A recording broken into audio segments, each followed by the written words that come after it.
YouTube, what it do? It's your boy King Zay back in the stew, man. We got This Will Change NBA History, and this is the day after. Who just won last night? Warriors just beat the Celtics. Warriors up 3-2. Let me know who y'all got winning the championship in the comments. And we got Jimmy High Roller, and y'all know how he get down. So without further ado, let's get straight to it. And make sure y'all leave a like and follow the socials down below. But yeah. In 1996, after being retired from the NBA for nearly 2 years, Michael Jordan returned to the game and had one of the greatest seasons in NBA history. He led the league in scoring, All-Star MVP, First Team All-NBA, First Team All-Defense, led the Bulls to an NBA record 72 wins, and went on to win the NBA Finals. The icing on this historic season, a Finals MVP. The fourth Something Curry has yet to get. But anyone who watched this finals in real time will tell you that that finals MVP was his before the series even began. Michael was the undisputed greatest player in the world. But he actually wasn't the best player in this series. That was Shawn Kemp, who statistically had a better series than Michael Jordan did. In terms of efficiency, production, impact, Wait, did he just dunk on Jordan? Did. In terms of efficiency, who is that? Production, impact, Shawn Kemp was playing better than any player on the court for those 6 games. But as we all know, his card on 2K is something serious. Of the winning team. But what if it wasn't? What if the Finals MVP was awarded strictly to the player who had the best series regardless of the outcome? Well, that'll never happen again. But not everything. I think that happened like one time in NBA history. That'll never happen again though. Today's video is sponsored by unless somebody just does something crazy. I dropped 100 points in Game 7 and still lose. Give him the MVP. Some of us are getting older. Next. I still got hair on my head. With the /Jimmy High Roller. With the 2022 NBA Finals heating up, the inevitable discussion about who the Finals MVP will be are in full swing. I really wish I was joking when I say that I just saw an article that had Kevon Looney with the 3rd best odds of taking home the Finals MVP. Wait, what?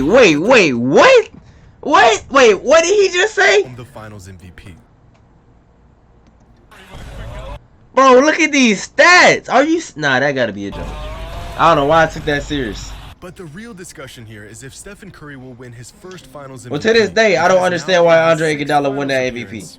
He still doesn't have one. I really don't. One accomplishment that Steph has yet to achieve up to this point in his legendary career. Many NBA fans will argue that the 2015 Finals MVP should have gone to Steph, but instead it went to Andre Iguodala. I forgot why. What? Because he came off an injury or something? The award continues to be up for debate. Did Andre Iguodala truly earn that Finals MVP, or was Stephen Curry robbed of the most coveted award in basketball? Well, according to the numbers, let me see. If the award truly went to the most valuable we all know finals, LeBron. Then it shouldn't have gone to Steph, but it also shouldn't have gone to Andre Iguodala. It should have gone to LeBron James. Of course. Because for those that 6 games, crazy, LeBron boy. was by far. God, dog, boy. 35.8, 13.28. Goodness, boy. The best player on the court. Carrying at his finest. Anyone else playing even close to the level LeBron was at in the 2015 Finals. Imagine an NBA where losing in the Finals did not disqualify players from being crowned the Finals MVP. I mean, the award is the Most Valuable Player award, not the Most Valuable Player on the Winning Team award. So, what would that look like? How different would things play out? And how would the legacy of countless players be altered forever? Okay, now stop imagining, because I've crunched all the games, awards, and data to let's see find some out. stats. By combining each player's box plus minus and each player's game score, we can get a Finals MVP score. Of course, there are things. The way he just, how do you just think of this, bro? Like the way he just be moving numbers to make woot to make MV, like, yo, the player can do that won't show. This is why we watch him. But this Finals MVP score will give us a really good idea of a player's total impact throughout a Finals series. Now, I went through the dreadful process of finding the Finals MVP score for every player in every game in every Finals series. That's crazy. Since 1985 to find the rightful. Bro spent 3 years trying to make this video. The last 37 seasons. If the Finals MVP was awarded to the player who played the best in the Finals, regardless of the outcome, it would look like this. Out of the total 30. Yo, Yo.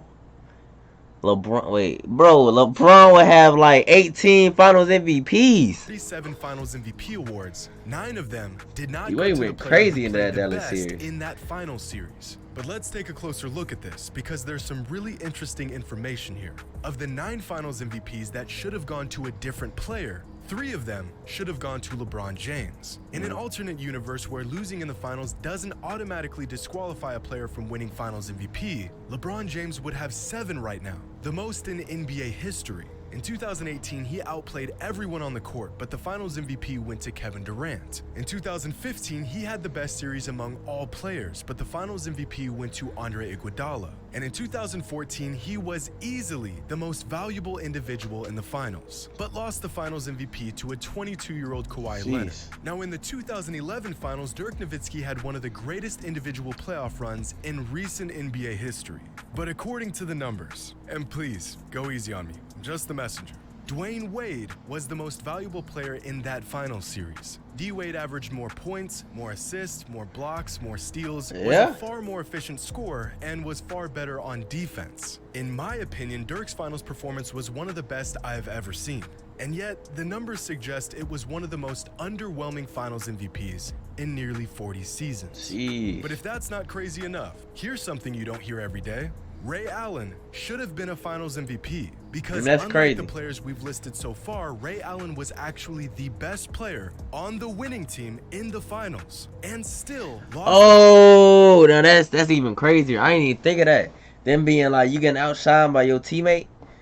Now that's crazy. Finals MVP to his Let me see the stats though. Despite having the best series among all players. In 2007, Tim Duncan was the best player in the finals, but the finals MVP went to Tony Parker. This would have given Duncan 4 finals MVPs, further solidifying him as a top 10 player of all time. But there's actually more to this story, because in the 2005 NBA Finals, Duncan was the finals MVP when it should have gone to Chauncey Billups, who was statistically easily the best player in that 7-game series. This would have been back-to-back finals MVPs for Billups, which would have made him just the second point guard in NBA history to have multiple finals MVPs. Now, a lot of NBA fans will argue that during the Lakers three-peat from 2000 to 2002, both Kobe and Shaq were equally as valuable to the Lakers, and some would even argue that one of those finals MVPs should have gone to Kobe. But the numbers suggest otherwise. In fact, the gap between Kobe and Shaq in those 3 finals, 38 and 17, twin, is so large. Bro, look at the points per game differential. In the bro, nah, y'all wildin', bro. Bro, he's pretty much dominating him in every stat category. What were they talking about? I wonder how this was even a debate. Like, come on now. Without Kobe, the Lakers don't win those. Only thing he did better was pass the ball more. The best player on the court for 3 straight finals. He put together one of the best 3-year runs in the finals that the NBA has ever seen. Only 2 players have had a better 3-year run in the finals. Michael Jordan from 1991 to 1993 and LeBron James from 2016 to 2018. But of all the changes that surprised me, nothing prepared me for the 1996 finals, where according to the numbers, Shawn Kemp was actually the most valuable player in the finals. Well, that's crazy. Was statistically the way they beat me, Rod, and Michael Jordan. So that explains. It's crazy to think about. Ever would I have expected Shawn Kemp's performance in the 1996 NBA Finals to be more valuable than MJ's? But it was. Kemp was more efficient and productive on offense, and he had a larger impact on defense, which means that Shawn Kemp was the one and only player to ever outplay Michael Jordan in the NBA Finals. Words that I thought would never come out of my mouth. Fortunately, don't let Stephen A. or not Stephen A. Don't let Skip Bayless hear that. Reputation stayed intact. Some more interesting information I found out throughout this experiment was that Giannis's 2021 finals performance was the second greatest performance since 1985. The only player to have a better individual performance in the finals was MJ in 1991. You'd think such a historic performance would be talked about more often, but it seems like most fans have overlooked the dominance I do not see LeBron out there. Finals. But what about Stephen Curry and his case for a finals MVP? Not including this season, the man has played in 5 finals but has 0 finals MVPs to show for it. Was he really robbed of the award? Would Steph have a finals MVP in his trophy case if losing in the finals didn't disqualify him from receiving the award? Well, let's take a look.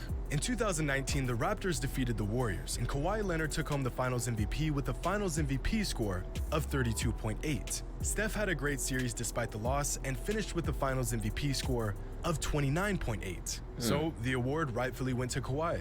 In 2018, the real headliner ended up being Durant versus LeBron. And after sweeping the Cavs, KD went home as the Finals MVP with a Finals MVP score of 38.3. Yeah. Steph finished with the Finals MVP score true of shooting 65% 25.2. is crazy. So, once again, this award was never Steph's to begin with. In 2017, Kevin Durant put together an absolute masterpiece on his way to winning his first championship with the Warriors. And in this 5-game series against the Cavs, Kevin Durant had the third highest MVP score in the last 37 seasons of 44. And once again, Steph was the third most valuable player on the court in that series behind KD and LeBron. In 2016, after completing the one and only 3-1 comeback in Finals history, LeBron went home with the Finals MVP while putting up a Finals MVP score of 40. And this is ridiculous. This is ridiculous. This is, bro, that 26, bro, ain't no way that 2016 Finals wasn't staged, bro. It's just no way, bro. Award was rightfully his. It's just no since way. Kyrie Irving finished with the Finals MVP score of 25.5, and Steph finished with the Finals MVP score. I'm not even talking about the MVP. Just that whole Finals is just crazy. Finals MVP that coming back from 3-1. Sheesh. As we spoke about before, LeBron James was easily the best player in that series, finishing with a Finals MVP score of 34.8. Andre Iguodala finished with a score of 19.9, and Steph finished with a score of 23.8, which means that, in reality, Steph was the best player on that winning team in the finals, and that Finals MVP award should have been his. He was robbed. Stephen Curry was robbed of the 2015 Finals MVP, but according to the numbers, so were many other players. It happens. Hope you all enjoy. And as always, until next time. Hey man, WVid, man, you know what I'm saying? Y'all like this vid, comment down below if y'all want to see more similar to this. If y'all want more basketball vids. And yeah, man, make sure y'all leave a like on this vid, subscribe if you're new. And it's your boy King Zay signing out, man. Peace.